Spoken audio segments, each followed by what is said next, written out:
الحمد لله رب العالمين والصلاة والسلام على سيد الأنبياء والمرسلين وعلى آله الطيبين الطاهرين وأصحابه أجمعين. أما بعد، فقد قال الله تبارك وتعالى في القرآن المجيد: أعوذ بالله من الشيطان الرجيم، بسم الله الرحمن الرحيم، واستعينوا بالصبر والصلاة وإنها لكبيرة إلا على الخاشعين الذين يظنون أنهم ملاقو ربهم وأنهم إليه راجعون. آمنت بالله صدق الله العظيم. بعد الحمد والصلاة نہایت واجب الاحترام حضرت صاحبزادہ محمد صدر صاحب، صاحبزادہ محمد حسین صاحب، معزز سامعین، بزرگوں، دوستوں، عزیز بھائیوں، بھائی دلاور صاحب ہر سال والدہ محترمہ کے اصالِ ثواب کے لیے اس محفل ذکر کا اہتمام کرتے ہیں. اس دفعہ ذرا معاملہ کچھ اور زاویے سے بھی دیکھا جا سکتا ہے. بس جب میں آ رہا تھا تو بار بار وہ الفاظ کہ حضرت صاحب قبلہ نے فرمایا کہ بیٹا میں صبح صبح ہوا آؤں گا اور رات کو تم نہیں جانا ہے. میں رات والا معاملہ نہیں رہ سکتا. کتنی جلدی وقت جو ہے وہ گزر جاتا ہے. اسی طرح سال گزرتے ہیں، صدیاں گزر جاتی ہیں. تو بس راستے میں یہی میں سوچتا آیا کہ پچھلی دفعہ انہوں نے حکم فرمایا تھا، اس دفعہ مجھے اکیلے کو ہی جانا ہے. بہرحال میرے پاک پیغمبر صلی اللہ علیہ وسلم نے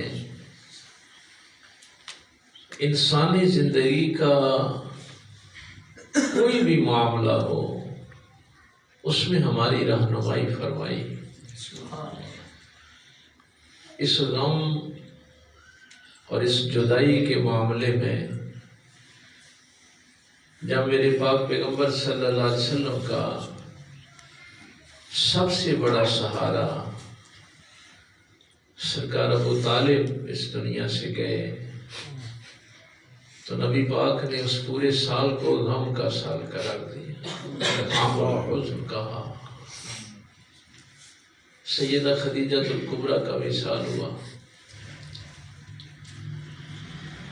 سائے کی طرح، یہ آواز تھوڑی کم کر دو بیٹا، سمجھ نہیں آ رہی نا. سائے کی طرح ہر وقت میرے پیغمبر کے ساتھ رہتے. سبحان اللہ. شیب ابی طالب کے 3 سال، اور پھر ایک صرف واقعہ میں عرض کروں. جب میں 1992 میں پڑھنے کے لیے گیا، اس وقت پہلی دفعہ میں نے اس کو پڑھا تھا 92 میں. اس کے بعد تو کافی دفعہ پڑھنے کا موقع ملا. ایک دن صرف کسی نے آ کے بتایا کہ آج مکے میں محمد صلی اللہ علیہ وسلم نظر نہیں آ رہے. تو سرکار ابو طالب نے بنو ہاشم کے نوجوانوں کو بلایا اور کہا کہ یہ بڑی بڑی چادریں اوپر لے لو اور چادروں کے اندر خنجر اور تلواریں چھپا کر مکے کے ہر سردار کے پاس جا کے بیٹھ جاؤ اور خود تلاش کے لیے نکلے. کوہ ابو قبیس کے پیچھے دیکھا، وادی بطحا کی طرف دیکھا. اتنے میں تھوڑی دور نبی پاک صلی اللہ علیہ وسلم آتے ہوئے نظر آئے. تو اب بنو ہاشم کے 50 نوجوانوں کا ذکر ہے کہ 50 جوان بنو ہاشم کے مکے کے سارے سرداروں کے قریب ایسے ہی بس چادریں اوڑھ کے بیٹھے ہوئے. جب سرکار ابو طالب نبی پاک صلی اللہ علیہ وسلم کو لے کے آئے تو مکے میں خانہ کعبے میں بیٹھا کرتے تھے. سرداران قریش نے کہا کہ ابو طالب آج کچھ بڑے غضبناک نظر آ رہے. انہوں نے کہا وہ تو اللہ کا شکر کرو کہ میرا محمد مل گیا، ورنہ یہ جو تمہارے پاس چادروں والے نوجوان بیٹھے ہیں ان کو حکم یہی تھا کہ اگر میں خالی آؤں تو حکم کی ضرورت نہیں، ان کی گردنیں اڑا دیں. وہ سایہ جب میرے پیغمبر کا اٹھا تو اس سال کو عام الحزن کہا، غم کا سال کہا. لیکن ہماری جو رہنمائی فرمائی وہ یہ تھی کہ اتنے بڑے غم میں بھی اپنا کام نہیں چھوڑنا، اپنی ذمہ داریوں سے پیچھے نہیں ہٹنا، اپنے فرائض جو ہیں ان سے دستبردار نہیں ہونا. اور اس کے بعد میں یہ جو بڑی مثال دیکھتا ہوں وہ سرکار امام زین العابدین کی 61 ہجری میں واقع کربلا ہوا ہے اور 94 ہجری میں آپ کا وصال ہوا. 33 سال یہ شخص واقع کربلا کے بعد زندہ رہا. اور آپ حیران ہوں گے کہ جو میرے نبی پاک صلی اللہ علیہ وسلم کے طریقہ کار تھے انہی کے مطابق دین کی خدمت بھی ہوتی تھی، مہمانوں کی خدمت بھی ہوتی تھی، گھر میں اندر داخل ہو کے رونا دھونا بھی ہوتا تھا، غم بھی منایا جاتا تھا.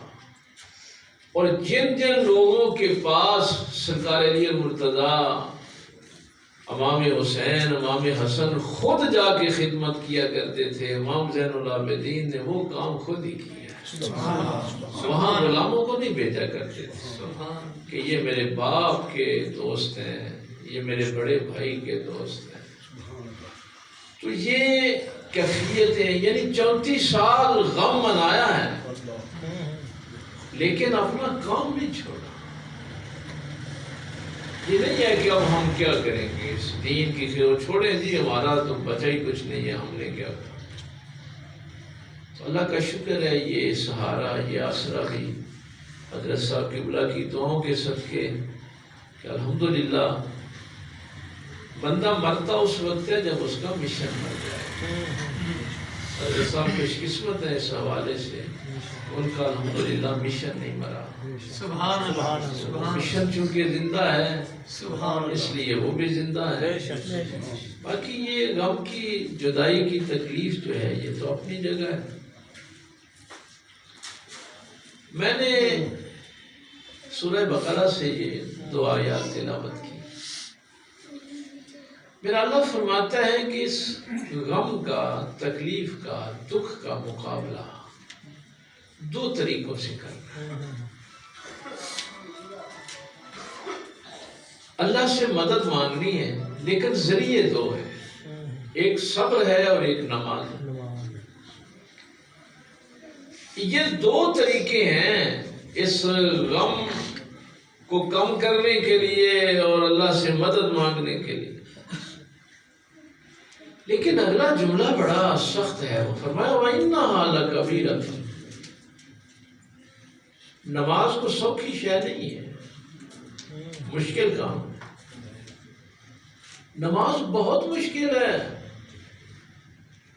بھاری کام ہے. إِلَّا عَلَى الْخَاشِعِينَ. لیکن جو عاجز رہتے ہیں ان کے لیے بھاری نہیں ہے. سبحان اللہ. یہ ایک زندگی کا بڑا راز بتایا ہے. إِلَّا عَلَى الْخَاشِعِينَ. مگر وہ جو خشیت اختیار کرتے ہیں، عاجز رہتے ہیں، اپنے دل میں تکبر داخل نہیں ہونے دیتے، ان کے لیے نماز کبھی بھاری نہیں ہوئی. بڑے شوق سے پڑھتے ہیں، ہر مصیبت میں پڑھتے ہیں، ہر دکھ میں پڑھتے ہیں، کوئی چیز ان کی نماز میں حائل نہیں ہو سکتی. والدہ صاحبہ کا ابا جی جو گواہی دیا کرتے تھے کہ آج کل تو آپ کے بچوں کے لیے یہ پیمپر وغیرہ نکل آئے ہیں. فرمایا کرتے تھے بیٹا تمہاری ماں نے ایک صاف ستھرا لباس پاکیزہ رکھا ہوتا تھا، اور ہر نماز کے وقت وہ لباس تبدیل کر کے نماز پڑھتا تھا۔ سبحان اللہ،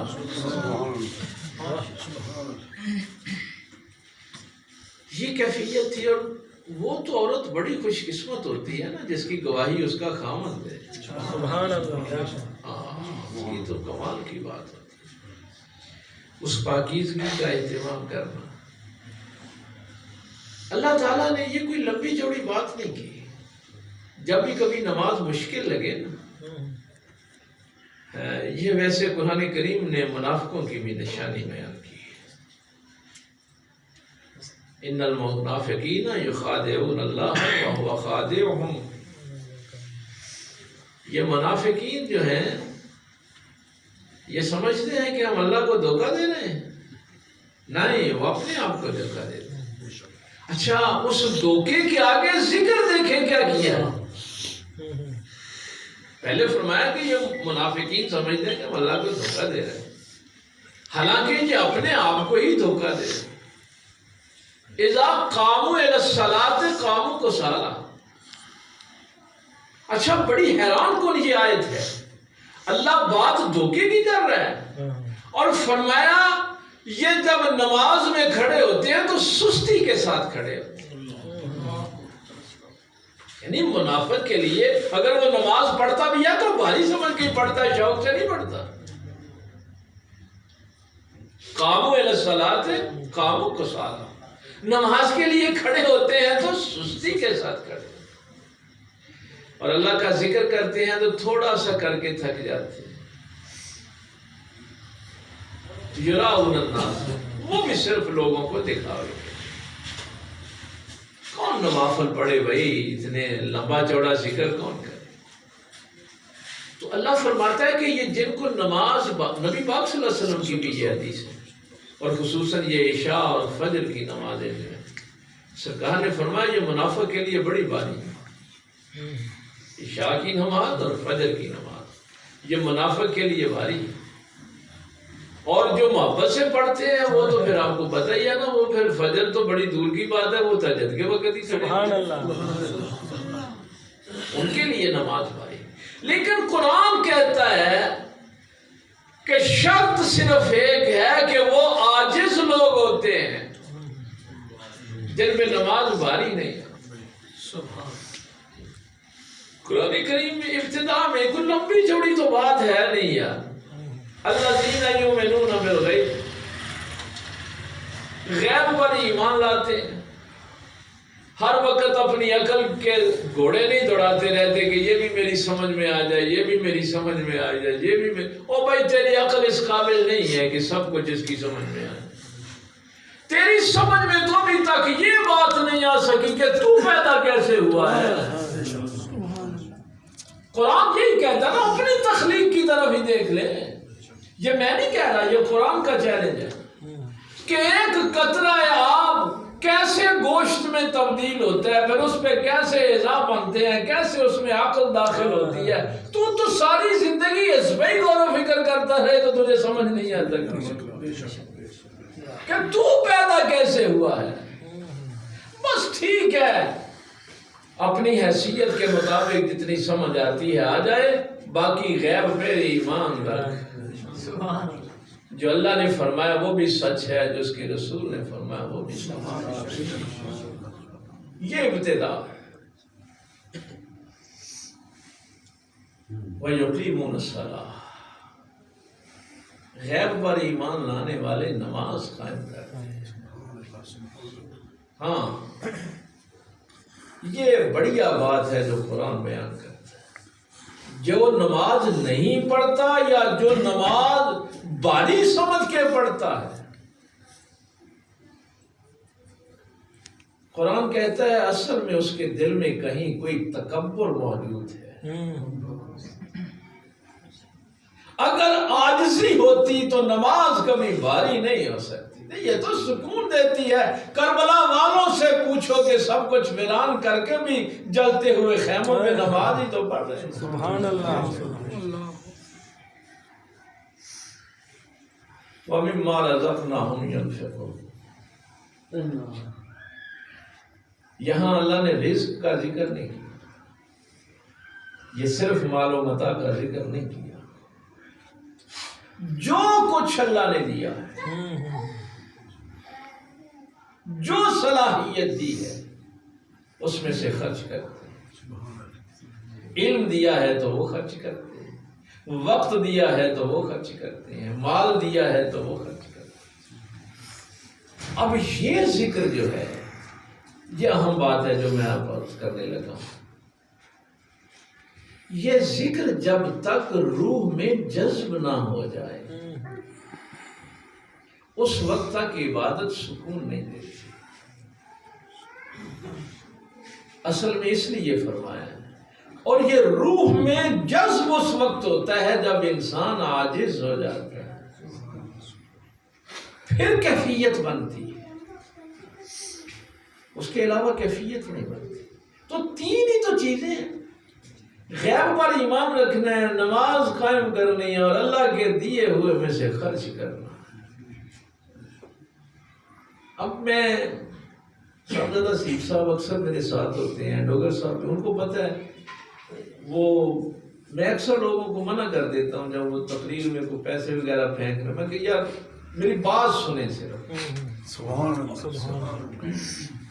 اس کی وجہ یہ ہے آج کل یہ جو ٹرینڈ چل نکلا ہے، یہ جو پرانا دور تھا نا، اس وقت یہ ہوتا تھا کہ یہ نعت شریف پڑھی جاتی تھی، پڑھنے والا بھی رو رہا ہوتا تھا، سننے والے بھی رو رہے ہوتے تھے، پھر اس کیفیت کے بعد وہ دولت جو تھی اٹھ کے نچھاور کرتے تھے کہ یا رسول اللہ صلی اللہ علیہ وسلم یہ اللہ کا دیا ہوا آپ کے صدقے آپ کے نام پہ قربان۔ سبحان اللہ۔ وہ اٹھ کے دولت قربان کرنا اور چیز ہے۔ ایک یہ ہے کہ یار اگر پیسے نہ دیے تو نعت خان مولوی ناراض ہو جائے، یہ کہے گا بھی کوئی میرے پیسے ہی نہیں دیتے۔ یہ پیسے دینا اور ہے، یا میرے نال دینے 50 دیتے جو میں نہ دیتے تو کی آکھے گا۔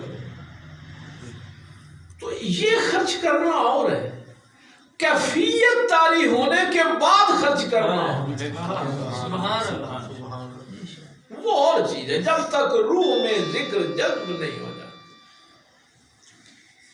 میں آپ کو ایک واقعہ اپنا سنا، حضرت صاحب قبلہ بیٹھے ہوئے تھے، محفل ہو رہی تھی، ایک شخص پہ کیفیت آ رہی، وہ نے چادر لے کے بیٹھا ہوا تھا، اب وہ اٹھا بڑے جذبے، ظاہر ہے جب کیفیت آتی ہے تو وہ جنوں کی حالت ہوتی ہے، وہ جذبے سے اٹھا، چادر اتاری، ادھر ادھر، اس کے جیب میں کچھ نہیں تھا، اپنے ہاتھ سے یہ انگوٹھی اتار کے ایسے دونوں ہاتھوں پہ رکھ کے میرے سامنے آ۔ تو وہ جو کیفیت میں انسان خرچ کرتا ہے وہ اور چیز ہے۔ تو اللہ تعالیٰ فرماتا ہے کہ یہ جو عاجزی ہے، یہ جو عجز ہے، یہ جو انکساری ہے، یہ کب آتی ہے؟ اگلی آیت اس لیے میں نے تلاوت، الذین یظنون انہم ملاقو ربہم، جن لوگوں کو اپنے رب کی ملاقات کا یقین ہے، جب تک یہ یقین پیدا نہیں ہوتا کہ میں نے اپنے رب سے ملاقات کرنی، میں نے اپنے اللہ سے ملنا ہے۔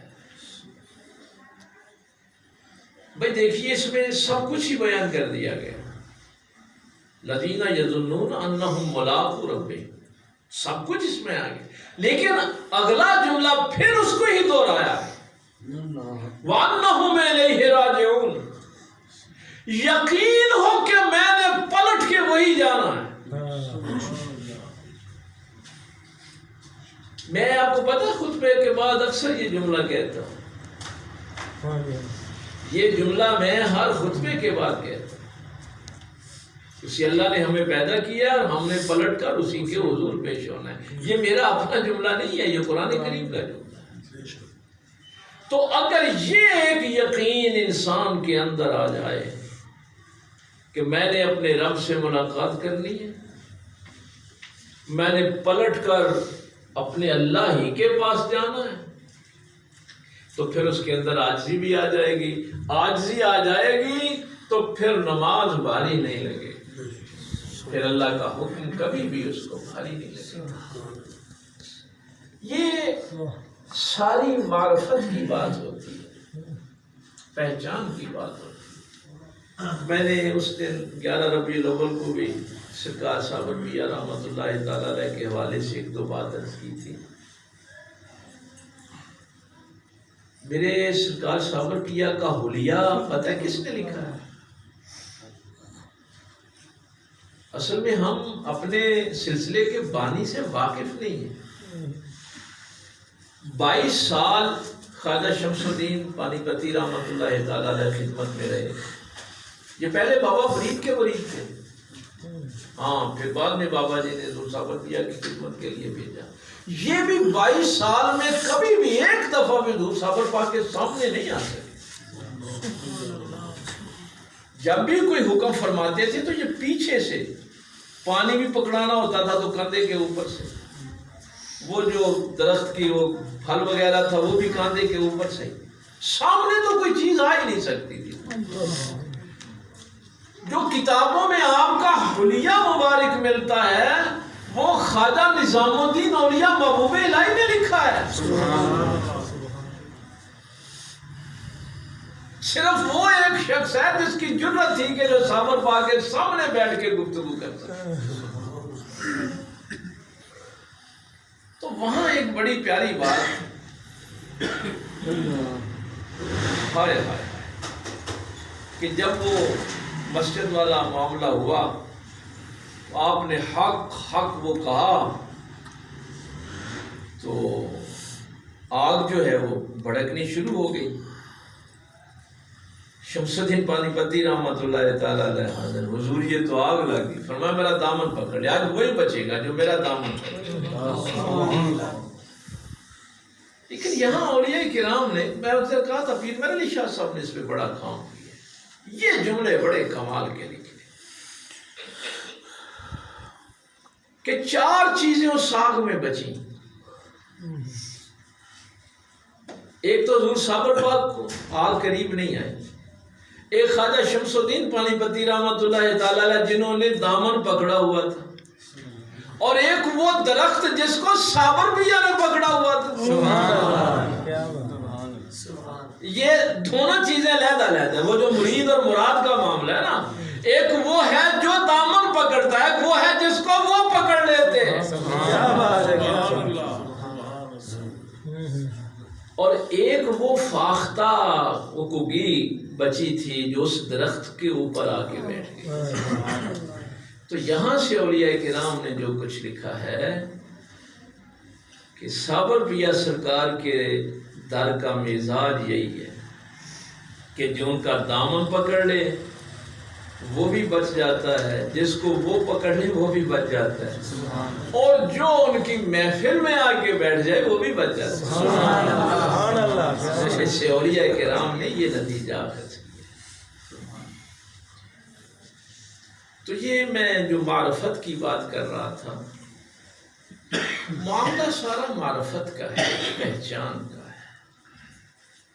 میں نے اس دن دلاور سے کہا بھی تھا کہ چونکہ پروگرام لگاتار ہیں تو نیند میری ظاہر ہے پوری نہیں ہوتی، اس وقت بھی میں بس آدھا سویا ہوا ہی ہوں، لیکن اس نے کہا کہ نہیں یہ میری چونکہ سالانہ تاریخ ہے تو بس آ گیا ہوں، سرکار کرم فرمائیں گے اور یہ گفتگو انشاءاللہ کمپلیٹ ہو جائے گی۔ قرآن کریم نے بڑھیا اشارہ کیا ہے اس طرح،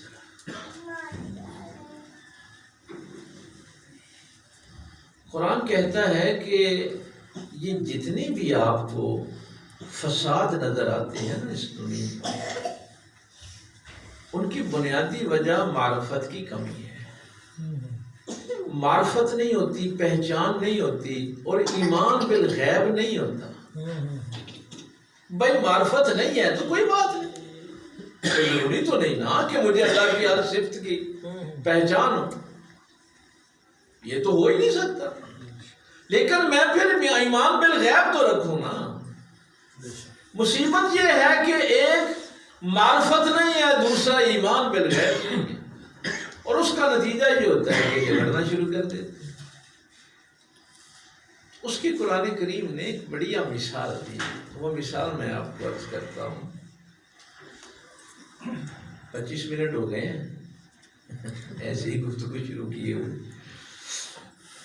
قرآن کہتا ہے کہ بڑی عجیب بات ہوئی کہ زلیخا کی سہیلیاں آ گئیں اور آ کے اس کو تانے دینے شروع کر دی.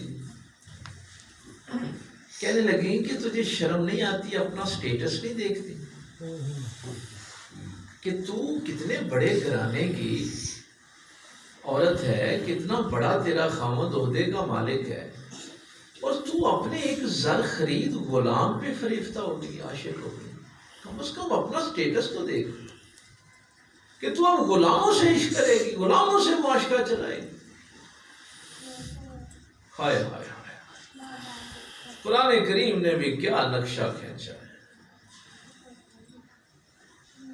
قرآن کہتا ہے کہ زلیخا نے اس بات کا جواب نہیں دیا.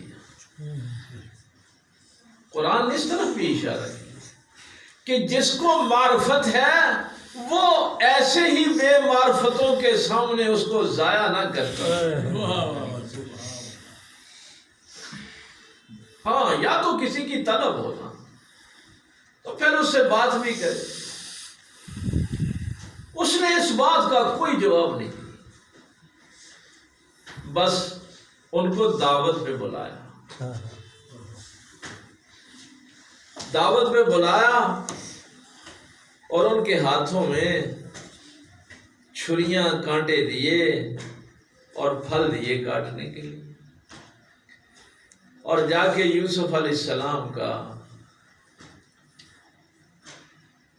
آپ سے کہا, عرض کی کہ بس ایک دفعہ ان کے سامنے آ جائے. یہ جو اعلیٰ حضرت کا کلام پڑھ رہے تھے انہوں نے بالکل یہی نقشہ کھینچا.